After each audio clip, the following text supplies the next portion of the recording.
ಹಳೆ ಗಾಡಿಗೆ HSRP number plate ಹಾಕ್ಸಿಲ್ವಾ? ಅಯ್ಯೋ, ಈಗ ರೂಲ್ಸ್ ಚೇಂಜ್ ಆಗಿದೆ ಅಂತೆ, ನಂಬರ್ ಪ್ಲೇಟ್ ಹಾಕ್ಸೋದು ಕಡ್ಡಾಯವಲ್ಲವಂತೆ ಅನ್ನೋ ವದಂತಿ ನಂಬಿ ಕೂತಿದ್ದೀರಾ? ಹಾಗಾದರೆ ಈ ಕೂಡಲೇ ಎಚ್ಚೆತ್ಕೊಳ್ಳಿ. ಯಾಕಂದರೆ ಕಳೆದ ಕೆಲ ದಿನಗಳಿಂದ ಹಳೆಯ ವಾಹನಗಳಿಗೆ HSRP ಬೇಕಾಗಿಲ್ಲ ಅನ್ನೋ ಒಂದು ಸುದ್ದಿ ಸೋಷಿಯಲ್ ಮೀಡಿಯಾದಲ್ಲಿ ಸಖತ್ ವೈರಲ್ ಆಗ್ತಿದೆ. ಜನ ಕೂಡ ಇದನ್ನೇ ನಿಜ ಅಂದ್ಕೊಂಡು ಸುಮ್ಮನಾಗಿದ್ದಾರೆ. ಆದರೆ ಈ ಗೊಂದಲಕ್ಕೆ ಈಗ ರಾಜ್ಯ ಸಾರಿಗೆ ಇಲಾಖೆ ಫುಲ್ ಸ್ಟಾಪ್ ಇಟ್ಟಿದೆ. ಇಲಾಖೆ ಕೊಟ್ಟಿರೋ ಸ್ಪಷ್ಟನೆ ಏನಂದರೆ, ವದಂತಿಗಳನ್ನು ನಂಬಬೇಡಿ. ಏಪ್ರಿಲ್ 1, 2019 ಮೊದಲು ನೋಂದಣಿಯಾಗಿರೋ ಪ್ರತಿಯೊಂದು ಹಳೆಯ ವಾಹನಕ್ಕೆ HSRP ನಂಬರ್ ಪ್ಲೇಟ್ ಕಡ್ಡಾಯ. ಇದರಲ್ಲಿ ಯಾವುದೇ ಬದಲಾವಣೆ ಇಲ್ಲ.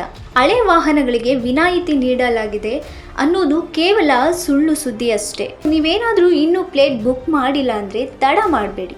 ದಂಡ ಕಟ್ಟೋದ್ರಿಂದ ಬಚಾವಾಗಿ. ಈ ವಿಡಿಯೋನ ನಿಮ್ಮ ಫ್ರೆಂಡ್ಸ್ಗೆ ಶೇರ್ ಮಾಡಿ, ಅವರನ್ನು ಕೂಡ ಅಲರ್ಟ್ ಮಾಡಿ.